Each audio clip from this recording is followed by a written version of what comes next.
రాయటం ఇదంతా చేయడానికి దానికి ఎవరో ఒకరు సపోర్ట్ ఉండాలి. లేకపోతే దాన్ని నేను ఎవరో ఒకరు బ్యాక్గ్రౌండ్ ఉంటుంటారు. నాది అట్లా కాదు, నాకు నేనే చేసుకోవాలి, నా వెనకాల ఎవరు లేరు అని. కాకపోతే సోషల్ మీడియాలో ఇదో నెపోటిజం దీనిపైన ఇలానే వచ్చింది మొత్తం కూడా.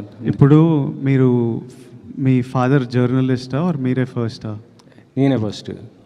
ఇప్పుడు నాకు కొడుకు వచ్చి వాడు యాక్టర్ అవుదాం అనుకున్నప్పుడు వానికి నా ఎక్స్పీరియన్స్ అంతా వానికి వస్తుంది.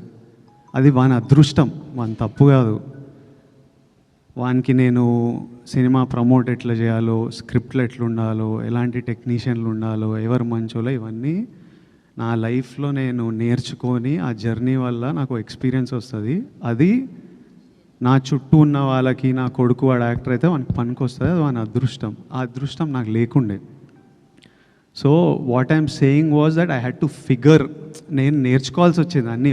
ఒక తప్పులు చేసుకుంటూ ఎక్స్పీరియన్స్ అవుతూ, ఓ ఇట్లా చేయవచ్చా, ఓ ఇట్లా చేయాలా అని చూసుకుంటూ నేర్చుకోవాలి. అది ఏ ఫీల్డ్ అయినా, నేను యాక్టర్ల గురించి కాదు, లైఫ్ ప్రపంచంలో డాక్టర్ కొడుకులు వాళ్ళకి ఎగ్జాక్ట్లీ ఏ స్ట్రీమ్ తీసుకోవాలి, ఎవరి దగ్గర వెళ్ళాలి, ఏ హాస్పిటల్లో ఎక్కడ సీట్ దొరుకుతుంది, ఏ కోర్స్ చూస్ చేయాలి, అన్నీ తెలుస్తాయి.